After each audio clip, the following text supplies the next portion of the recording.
പരോളിലിറങ്ങിയ പ്രതി തിരിച്ച് ജയിലിൽ പോകണമെന്നൊന്നും തെറ്റിദ്ധരിക്കേണ്ട. കഴിഞ്ഞ ഒരു മാസമായിട്ട് ഞാൻ പാനൽ അഡ്വക്കേറ്റായിട്ട് ജയിൽ ഡ്യൂട്ടി ചെയ്ത് വരികയാണ്. അപ്പോൾ അവിടെ നിന്ന് മനസ്സിലായ കുറച്ച് ഇൻട്രസ്റ്റിംഗ് ഫാക്ട്സ് നിങ്ങളായിട്ട് ഷെയർ ചെയ്യാമെന്ന് വിചാരിച്ചു. ഒന്നാമത്തെ കാര്യം ഡ്രസ് കോഡാണ്. നമ്മൾ ഈ സിനിമയിലൊക്കെ കാണുന്ന പോലത്തെ പ്രത്യേകിച്ച് യൂണിഫോം ഒന്നും ഇവർക്കില്ല. ഇവർ റിമാൻഡ് പ്രതികളായതുകൊണ്ടാണ് അങ്ങനെ.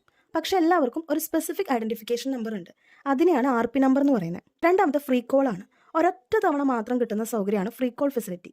ഞങ്ങളിവിടെ സേഫാണ്, ഞങ്ങൾ കാണാൻ വരണം, അഡ്വക്കേറ്റായിട്ട് സംസാരിക്കണം എന്നൊക്കെ വീട്ടിലേക്ക് അറിയിക്കുന്നതിന് വേണ്ടി മാത്രം കിട്ടുന്ന ഒറ്റ തവണ കിട്ടുന്ന സൗകര്യം. അടുത്തത് ഇൻ്റർവ്യൂ. പ്രത്യേകമായിട്ടുള്ളൊരു അപേക്ഷയൊക്കെ തയ്യാറാക്കി നൽകിയിട്ട് ജയിലിലെ പ്രതിയെ വീട്ടുകാർക്കും ഫ്രണ്ട്സിനൊക്കെ വന്ന് കാണാൻ പറ്റും.